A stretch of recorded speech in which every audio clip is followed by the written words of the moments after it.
I always say that designers are really humanizers, whether it be of space or object or clothing or anything, that we're the ones who sort of, let's say, take the developer's precept or concept or the manufacturer, what they want to make, and we're more in touch with social life, with everyday, with people, to try to humanize an industrial product. That's the point of entry into design. That's where you can start to do something interesting or something original, because you step back, you looked objectively, and think about maybe changing the paradigm. Now, not changing the paradigm for the sake of it, but changing it because it needs to get better. Design is not about solving problems. It's about creating more inspired and more interesting human experiences. So that's where design is the social act. Now let's talk about the creative act, which I talked about a little bit, how one can be inspired. One can be inspired by just watching and observing social behavior. Just watching the way people live, what they do, what they touch, how they engage things. Interesting thing about design I always find, which is fascinating, is that you can use yourself. You are the experiment.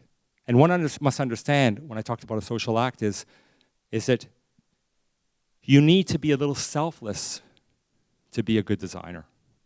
It's not art. Design's not art. It's not a high art. It's really about us. And I think with the day and age and information that we live with, the given should be that it should be aesthetic. And let's talk about aesthetics.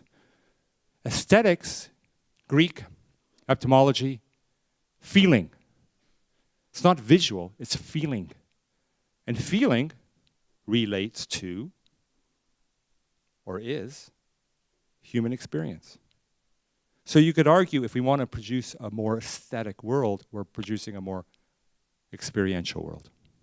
We live in an ongoing, dynamic, forever changing, in a nanosecond, everything's changing. As we make this more three-dimensional world that gives us this heightened experience, the floor will become the wall, and the wall will become the ceiling. And we're seeing evidence, a lot of evidence of this in the last 10 years, that we're going to shape a much softer, more biomorphic, more extension of the human body, because the human body not only doesn't have a straight line either, but we're like even asymmetrical.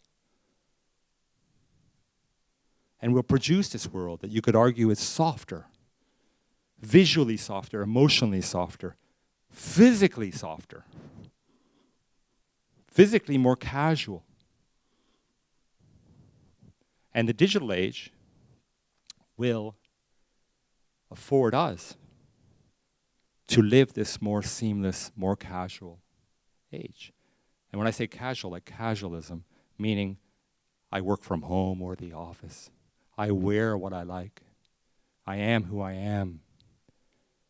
No games, no uniforms, a transparent world. A seamless, honest, transparent world. That's what I want to see. Thank you.